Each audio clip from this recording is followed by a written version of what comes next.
Well, good morning.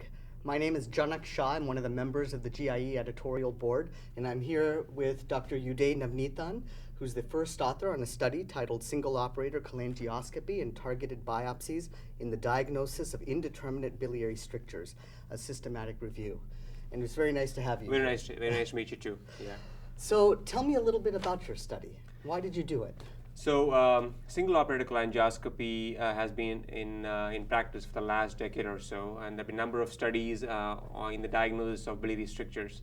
But the results have been very variable, and the yield has been variable according to the technique, the number of biopsies they did, and the technology they used. So we wanted to utilize and compare the available studies, basically, and come up with a systematic review of the present literature on the use of spyglass-directed cholangioscopy visualization and biopsies in the diagnosis of biliary strictures. Well, very nice. And what were your main findings?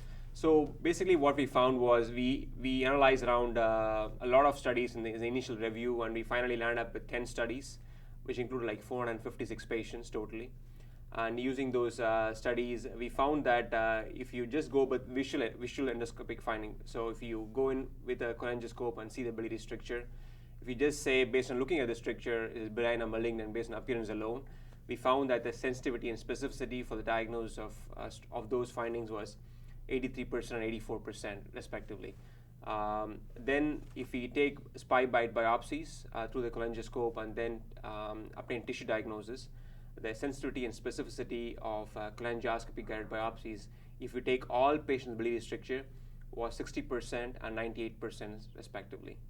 But if you take patients only with cholangiocarcinoma, which is what the main diagnostic dilemma is when you use cholangioscope, basically is the yield actually varies. The sensitivity was 66% and the specificity was 97%. So basically what we found was the sensitivity approximately varies from 60 to 65% when you use a cholangioscope guided biopsy for diagnosis, and the specificity almost approaches 98% for diagnosis of biliary strictures.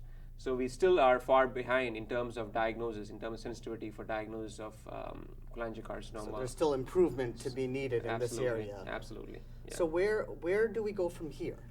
I think we need to standardize the way we do cholangioscope from now on. I think with new technologies coming up, with the recent cholangioscopes, the high digital cholangioscope coming up, we may be able to see better.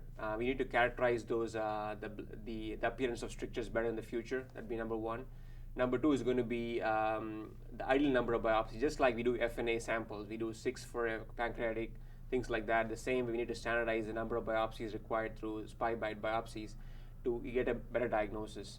And number three is improving technology.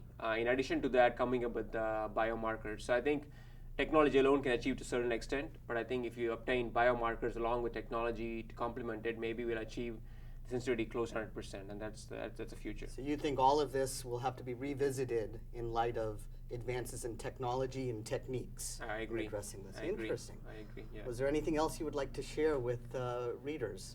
I think this meta-analysis or systematic review we did just reinforces the fact that we need to do a lot of work in the area of bile duct malignancy diagnosis.